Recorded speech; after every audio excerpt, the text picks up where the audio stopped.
said, no. I said, don't worry about it. It was a small load. I did it by hand.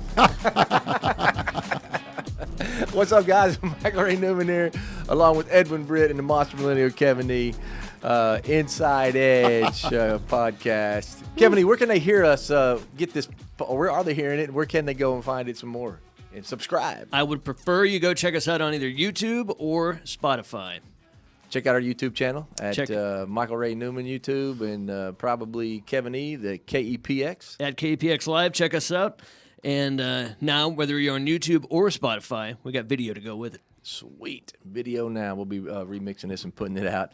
So, Mr. Edwin Britt, I got something for you, man. I want to ask both of you guys this question. What makes you feel squared away? Whoops. Like what do you just like? What I mean by that, I know I haven't asked you this yet, but what makes you feel squared away? Like I was asking my daughter, she goes, when I have a clean car, when my car is clean, I feel like I can accomplish anything. Like when you brush your teeth and gargle, what makes you feel squared away, man? Man, I like to take like 3 showers a day, you know. Okay. So when I'm like clean, man, it just energizes me, you know. So I love to just I'm kind of OCD too. So yeah, okay. Taking a good shower or getting a good workout in and then shower, man, I feel squared away. I feel really good then. Yeah. Yeah, I feel really good when I get my workout in. Got to put the work in. And then I put it. Yep. That's what we're going to talk about today is putting the work in. Kevin E. Oh, new clothes, man, for sure. I love getting new clothes. Oh my gosh, man, my little 16-year-old, which this is one thing is fun. I tell you what I'm going through. I'm gonna tell you about it. All right, she got all these presents for her 16-year-old birthday. We talked about that last episode, and then she was going to a concert a week later. I mean, she got so many clothes. And then she had the first day outfit, and then she had the rainy day outfit, and then she had this outfit. She had to pick it all out to get her first day of school just right. And then she goes, "Oh, well, I'm thinking about running over to the so-and-so store to pick up an outfit for the concert." I was like, no, we ain't doing that. I said, are you freaking? I said, what? I told her mom, I said, you tell her you got more crap that she knows to do in that closet. Go find something in there like that. But what about you, Kevin E.? What makes you? Oh, you said it's. Yeah. And I'm not that bad, by the way. Yeah, you're not that bad? Okay. No.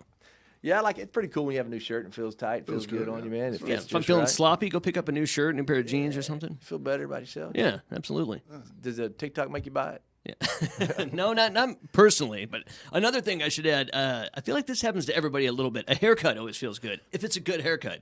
When you get that right cut. You feel sharp. Feel good. Yep. I think that makes you feel high and tight. It feels good. I like to get a haircut and then a shower, and then I really feel good. Yeah. Workout, haircut, shower, man, I am That's on it. That's a good combination there. Yeah. That's right, man. And then setting off the back porch of your awesome house, front porch, watching the sun go down, yes, man. Yes, sir. Maybe with a cold beer. Yeah, never know. That's right. Keystone Light? No? Miller Lite. Yeah, they give that more of a natty light guy myself. Therefore, baby, Miller Lite. That's right. I'm with you on that. Hey, guys, we want to jump in today and get into. Just remember, as you jump into these podcasts, I hope that you really do get a chance to will, skill, and more importantly, refill. So we want you to be able to learn a skill to help develop your will, but make sure you make it about you on these podcasts. All right, guys, make sure that you are looking and trying to get better, be better, do better, be able to have more so you can give back to your family. Because you can be the best thing you can be. You'll always be able to do that work. And with that being said, okay, here's what I ran into the other day. The technology makes us, are we more educated or more informed? Good question. Yeah, I think we're more informed. I think we're more lazy now. Because I was watching this commercial, this infomercial, maybe on TikTok. I don't know where I saw it somewhere, but it was about this little back brace you put on your shoulders, and at your computer, it makes you sit up straight. Right now, if you're podcasting and listening to it, I'm sitting up straight. No, we're all sitting up straight. Yeah, and it kind of made me. It makes you sit up straight. So I was talking about it. I was like, think about picking this up. And because all this technology, we have everything now. We have these sleep apps and we have apps that'll pop up and go, you need to do this now. Do that now. Tap you on the shoulder to make sure you're doing stuff right. We have all these technology, all these little tools and trinkets to make you do well. But what I found was when I started researching it a little bit and I started looking at some of the reviews and what it does, a doctor said that actually makes you weaker because this brace stands you up and makes you sit straight, but it doesn't make you work. You don't work any of your muscles. So you start so when you go back to slumping, those muscles, your core gets a little bit weaker and a little bit weaker. So it's not better. So even though you may be sitting up straight at that point, it's a little weaker. So I started thinking about all the other things with the technology that, I can get an alert to say, I can know when to go here or there, or I need to go work out, but you still have to put the work in.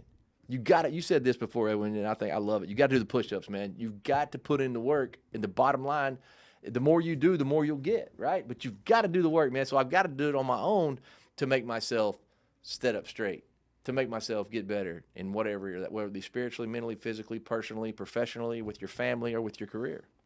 Michael, you speak to something that we're dealing with as a society, and that's an entitled society, right?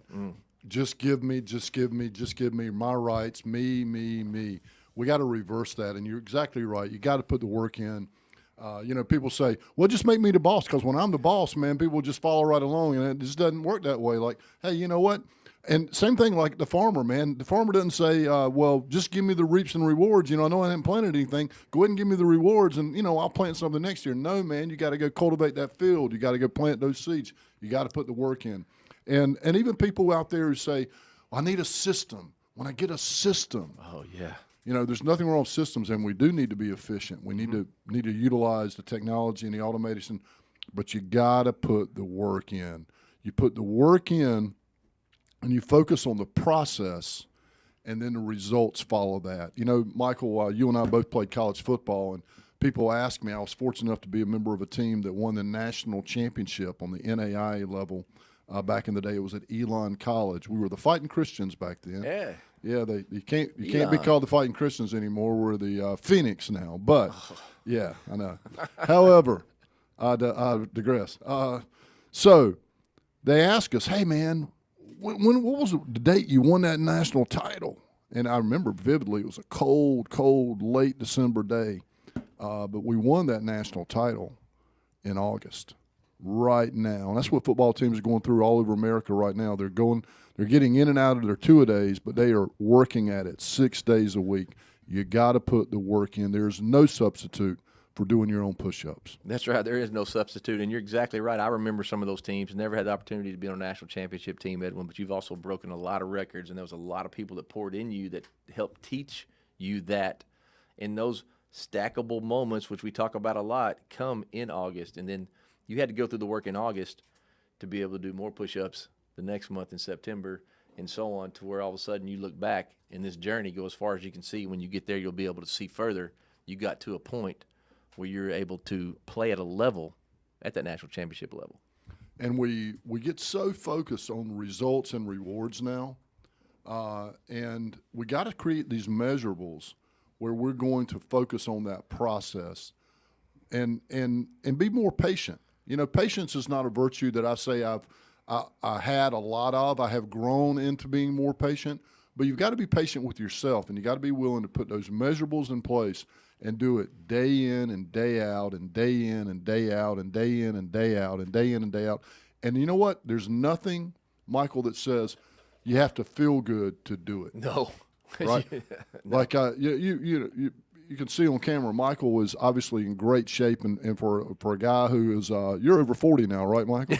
yeah, just over 40. Just over 40. When you turn 40, we're all the same age anyway, so it doesn't matter. We stop counting. You see how I tap dance around that? I appreciate you, man. You always got my back. But anybody would want to walk around and look. Hey, you're pretty good shape yourself, look as good as you do. Well, you put thanks, the work man. in, especially this last year. Yeah, I really have this last year, but and you got to be able to maintain it. But you put the work in, and then the rewards come. And our audience, man, we just got to be able to do more of that and decide where your purpose is, right? Attach it to your purpose, and that will motivate you. It'll fuel you to get through those days, Michael. Yeah, you're right. And also, if you have a process, you spoke to that a little bit, but you've got to get a process to start. I mean, you've got to start. I love what you said about the farmer. I'm not going to plant anything this year. Just give me the big reward for it, and I promise next year I want to plant the seeds. Don't make me the boss, and then I'll put in the work. The salesman. I don't want to do the work, but just give me the commissions, and then I'll go out and make the calls. I heard one of our mentors, a guy that you shared the stage with, and you actually traveled the country with Mr. Zig Ziglar. You mentored directly with him. He made phone calls to your house, wrote you personal letters to your kids. I mean, that he was really good about saying stuff like that. I mean, it's like the wood stove. Give me some heat, then I'll give you the wood. Exactly. And that's so relevant today. So many people say, "Give me the 10,000 million followers on the Facebook, and then or on the Instagram, TikTok, wherever it is on social platform. Then I'll put in the work and start building the content." You have to be able to find a way to get that do the work, to get the content, and then there's other people that we can bring in for you to help you bring that up and help you extend that content to get the followers. Then your sales team can engage them, your operational team can deliver the product, and your accountants can go in there and make sure that you're making the money, and you as a leader can pull that hat off and put it there. Kevin E., we're doing some podcasting right now, I know. So really quickly, talk to me about just one quick thing as we finish up here, Edwin, about the marketing piece of that podcasting content. If you're trying to build content, speaking of, give me the 50 million followers and then I'll put the work in, how can we help them to get to where they need to go? And, well, first of all, I want to say that I've already said this before, but the thing is, when it comes to your content out there, a lot of it is think about on Thanksgiving. You have your Thanksgiving feast, you eat your turkey and all that or whatever, but that turkey and all that stuff is still good for a lot more after that. You can use turkey to make gravy. You can still eat the sides. You get turkey sandwiches, all kinds of stuff. Your content for marketing is no different. And the way they have all these different platforms now, and they all distinguish themselves. Instagram is different than TikTok. Facebook is different than Instagram, that kind of thing. But they each have their own virtues that you need to be capitalizing on, that you need to be kind of harvesting those specifics. Like for TikTok, you want to keep it short. You want to keep the cuts quick, that kind of thing. Instagram, you may want to keep it under 90 seconds. Facebook, maybe you can be a little longer form, or in Instagram also, maybe you just want to do pictures. It all depends. But each one of them have certain things that you can use to capitalize on it. And once you have a product like a podcast, like today, we've all been sitting here. We have short clips we can use. We have full episodes. I've been taking pictures of you guys, and all of those can be repurposed to those different platforms. Yeah, really quickly, just to say about getting the content so you can do the work, to set yourself up to be successful, because you're going to put the push-ups in. If you get in there and just start doing the work and you don't know, there's no direction, no process, no plan, you haven't thought through it, and you haven't put the plan together, you don't know what to work. But this right here, Kevin E., with our podcast, this is a little commercial for him. Go to KEPX Live, right? Yeah, at KEPX Live. You got it. At KEPX Live. And Kevin, we do these little pop-up podcasts. But this podcast we're doing, Edwin, it's one a week right here is what we're doing. But we're going to be able to get little bits and snippets of this podcast out, so it puts us in position to do the work, to get the best results from the push-ups that we're doing and the work that we do. So if you guys need any content or need any help with that, reach out to me, Edwin, or Kevin E., the Monster Melinda, who's been able to help us. Appreciate it, man. Always welcome in the studio, or we'll bring it to you. For example, today we're in the studio. Tomorrow we're going to be somewhere else. That's right. Tomorrow we got a big live realtor event here in Texas, and we're going to be up working, doing some training, and we're going to be doing live podcasting, popping it up, and having some fun there. I got to give us the audience one more nugget as we go out here. Yep. And you're the executive producer of Zig Ziglar, the documentary, Michael. And I want you to Google The Pump Story by Zig Ziglar. I could tell it. I know how to tell it. But there's only been one Zig Ziglar. That's right. Go Google The Pump Story. It illustrates so perfectly about why you got to do the work and what the impact is when you put in the work and go get it. And then all of a sudden, once you get there, then you just got to keep applying that nice, steady pressure. So he does that through an old-fashioned pump that you take down, you pump handle it, and brings the water up. He does it better than anybody. Yeah, in fact, he created that story. Go find Google Zig Ziglar, the YouTube. Pump Story. Yeah, it's on him. YouTube. Hey, check this out too, man. Some of you guys don't even know what a pump is, how you get water out of it, right? That's the underprivileged folks Yeah, there. underprivileged hadn't ever had to pump anything like that. That's pretty awesome. Just think about that, guys. When you put in the work, Edwin, you said something really cool. When you work out, guys, I just use the workout analogy because Edwin says you got to do the push-ups. But when we do push-ups and you actually lift weights, it breaks your body down. You do not get stronger by lifting weights. Right. What? You don't get stronger by lifting weights? That's ridiculous. Think about how you were able to do first. You were able to do so many push-ups, 20 push-ups. Then you got to do 30. You got to do 40. But remember how sore you were? That's when your muscles are rebuilding up, building up to it. So don't feel bad because you can't get there. You got to go as far as you can see. When you get there, you'll be able to see further. If you have a goal that you want to hit, start working towards it. That's what you have to do. You have to get started.